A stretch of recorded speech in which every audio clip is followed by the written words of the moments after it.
Well, hello all my friends, welcome back to the channel. If you're joining us for the first time, welcome. I'm T of Crumpets Tea and Sewing here on YouTube as well as on Instagram. In today's video, I'm going to be doing a pattern review of the Chalk and Notch Wren Blouse and Dress. This is a pattern that is designed for intermediate sewists, and it comes in sizes 0 to 30, and you do have two bust cup options with this particular pattern. So the bust cup options are A, B, and C and D. So I decided to go with a size 16. So this is a high bust of a 40 and a full bust. I selected a CD cup, and so for the full bust option for the CD cup, it's a 44, and the waist is a 35, and the hips is also a 35. Now, so for the full bust, the CD cup version of a size 44, that is quite a lot of room to work with there. And I selected that again because these are body measurements. These are not your finished garment measurements. So I wanted to get an idea of what the pattern would fit like, and if I had to either go up a size or down a size, or if I had to make any kind of adjustments to the bust. But I found that the size 16 with the high bust of 40 and the full bust of a 44 was actually pretty accurate. It has a lot of room to work with in there.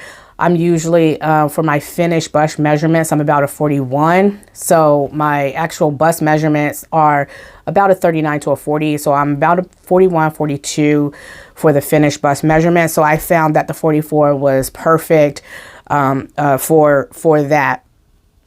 Now, the pattern calls for fabrics such as light to medium weight fabrics, woven fabrics, and it also suggests that you make for view B, which is the dress, you can use drapier type fabric. So the recommendations are rayon challis, rayon crepe, rayon voile, cotton lawn, cotton voile, cotton shirtings, linen, and double gauze fabrics. So you can use your drapier type fabrics for view B, which is the dress.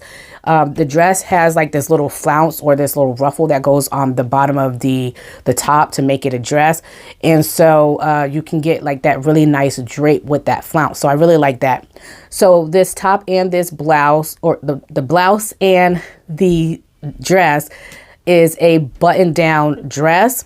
You have the option of doing a long sleeve with a little nice cuff on the bottom, or a short sleeve with a gathered sleeve head, and then also you have a lower sleeve that goes on the bottom of the short sleeve.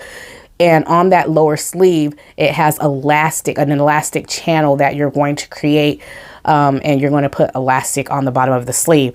So I'll make sure that I put pictures throughout the video, and then also put a video here so you can actually see the elasticated sleeve so that you get a better idea of what I'm talking about. So I made two versions of this Wren blouse, and I made two tops. And the first version that I made was out of a cotton shirting fabric that I purchased from Joann Fabrics and Crafts, and it's just a really lightweight, light to medium weight fabric.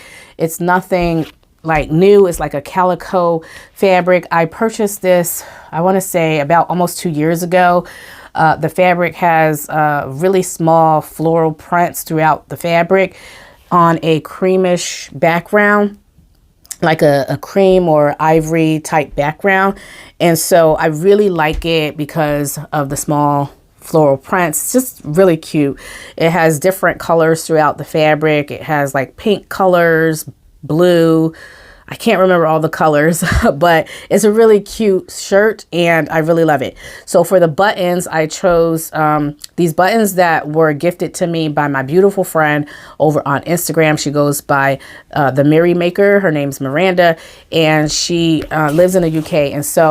And I say that because she sent these buttons to me from the UK, and you all know that shipping nowadays is out of hand. So I'm really grateful that she sent these buttons, and I wanted to use them, and they're really beautiful. She sent them to me as a Valentine's gift, and they're little heart-shaped buttons, and it has like a gradient on the buttons. You have like orange and pink and white tones going throughout the button, and so I really love it. And so I used those buttons for this project, and it turned out really lovely. I have some buttons left over, and I want to make another Wren blouse with a pink stretch cotton fabric that I purchased from Fabric Mart Fabrics, and I'm going to use those buttons on that as well. I just didn't get around to doing that. And then for the second version, I made the top that you're seeing me wear in this video here. I had some fabric left over from my rose clear dress that I made this past winter for Christmas. And so I made this beautiful green and polka dot rose clear dress as a collaboration with T of Creativity by T. I hope I'm saying that right. Creativity by T. And we made just a holiday make. And this is one of the holiday makes that I had made. I had some fabric left over, and I couldn't decide if I wanted to make this chalk and notch or the new look. It's a new look pattern that has this really nice big statement collar on it. And I did the mock-up for that new look pattern, and I have to make some more tweaks to the pattern in order to be able to fit the pattern in the bust area. So I was a little bit disappointed, but I do have to do a few more adjustments to actually fit that pattern. And I just felt like I didn't want to waste my fabric on the new look pattern, because the pieces on the new look pattern are a little bit shorter and you don't have as many pieces. And so I would have had some fabric left over, and I didn't want to waste the little bit of fabric that I had left over. And so I decided to go with the chalk and notch. So anyway, that's a long-winded explanation to say, you know, I just decided to use this fabric here for the chalk and notch, and I have not regretted it. It's just such a beautiful, beautiful make. I really love it. I went with the same size, the size 16 for this version that I did for the calico print as well. And by the way, this is a cotton sateen fabric, and again, I purchased it from Fabric Mart Fabrics, and it's such a beautiful fabric. I really love this fabric. I really do. It does wrinkle a lot, but I mean, that's the nature of cotton. So I'm not, you know, bent out of shape about it, but I do love it. I really love it. So for the buttons for this version, I decided to go with some buttons that I purchased from Hobby Lobby. They are navy blue buttons. It has like a really nice gloss finish over it, which makes it a little bit shiny, and so I really like it because it stands out against the navy blue dots on the green fabric here. So I really like it. Yeah, so I didn't make any changes in terms of the adjustments and things that I had to make, except for one. So for the first pattern, for the first garment that I made out of the calico floral print, I noticed that the bust dart, you have bust darts on the side, I noticed that the bust dart was a little too high. And so I decided to move the placement of the bust dart down 1 inch because it was too high. Well, instead of me actually measuring it, I just did like a mental check and a mental guide of where I thought that it should be. And so I moved it down 1 inch, and now on this garment, it is too low. So I have two garments with the bust dart out of placement. So one is too high, one is too low. So I think I should have lowered it about a half an inch to 3/4 of an inch, but 1 inch was a little bit too low. So you can't really see the bust darts on either one of these garments because it just blends in with the rest of the garment. So I'm not really concerned about it, but that is something that those of you who are out there who might want to sew this pattern, you might want to look for. You might have to make sure that you check the bust dart there. I didn't have to do a bicep adjustment because the sleeves are full, and like I said, you have a lower sleeve and you're going to put elastic in the bottom of that lower sleeve there. So I didn't have to do a bicep adjustment. The CD cut worked really well, and I didn't have to do any kind of bust adjustments or anything like that. So that was really nice as well. The top, the blouse of this particular pattern, it rests about right around my high hip area. So I really like the length of it. And I believe for the second version, I actually lengthened it by 1 inch as well, because I wanted to have a little bit more length to my top. But other than that, those are all the changes and all the things that I have done with the pattern. Now on the back of the envelope, it's saying for my size, which would be for view B, on a 54-inch wide fabric, which both of my fabrics I was working with about a 57 to a 58-inch wide fabric. So it's saying that for the version that I chose, you would need about 2 yards of fabric. So it's not that much in terms of fabric. The notions that they call for, you need 3/4 yards of a tricot fusible interfacing, and that's going to be for your button placket. And then you need six or 7 1/2-inch buttons for the center front. You need 2 or 4 1/2-inch buttons for the long sleeve cuff version if you make the long sleeve cuff version. And then you need 1 yard of 3/8 of an inch elastic for the short sleeve version.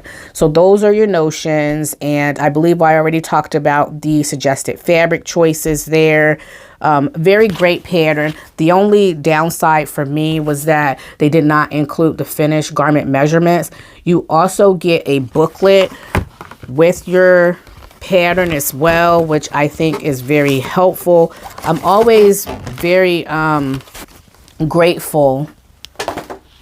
I'm always very grateful for these indie pattern companies when they include these booklets like this that have a wealth of information. So even though it is geared towards intermediate sewists, it's so detailed and it has so many different suggestions and recommendations in here on how you can select your fabric. It also talks about your sizing and how you can choose your size chart. And even though the measurements, the finished measurements are not listed on the back of the cover there, they are listed inside the booklet. The only reason why I was disappointed that the finished garment measurements was not listed on the outside of the booklet is because if you're going into a store and you're purchasing that, you can't see the finished garment measurements.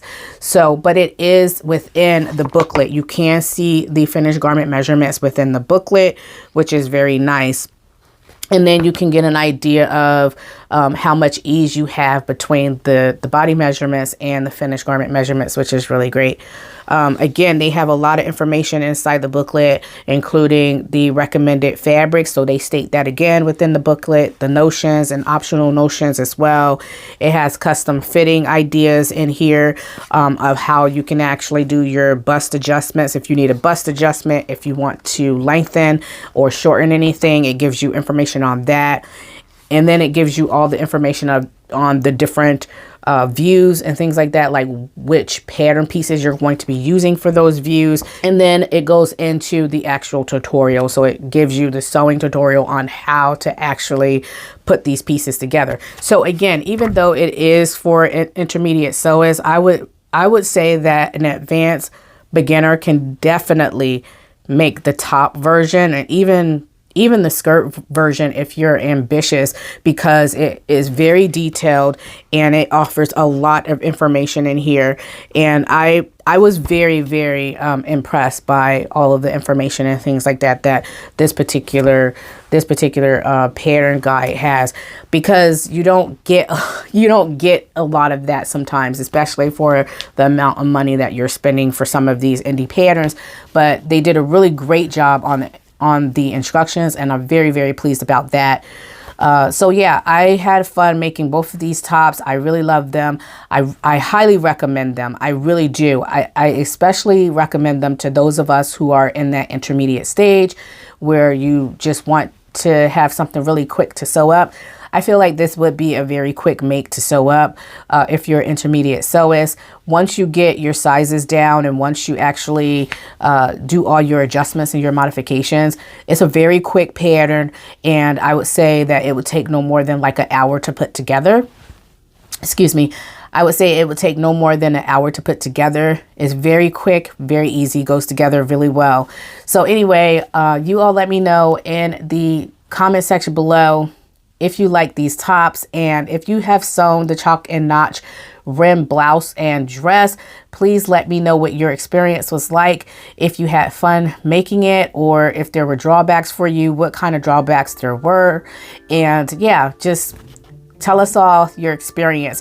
So I thank you all for tuning in today. I hope you all have a happy and blessed sewing week. And until next time, stay creative, my friends. Bye.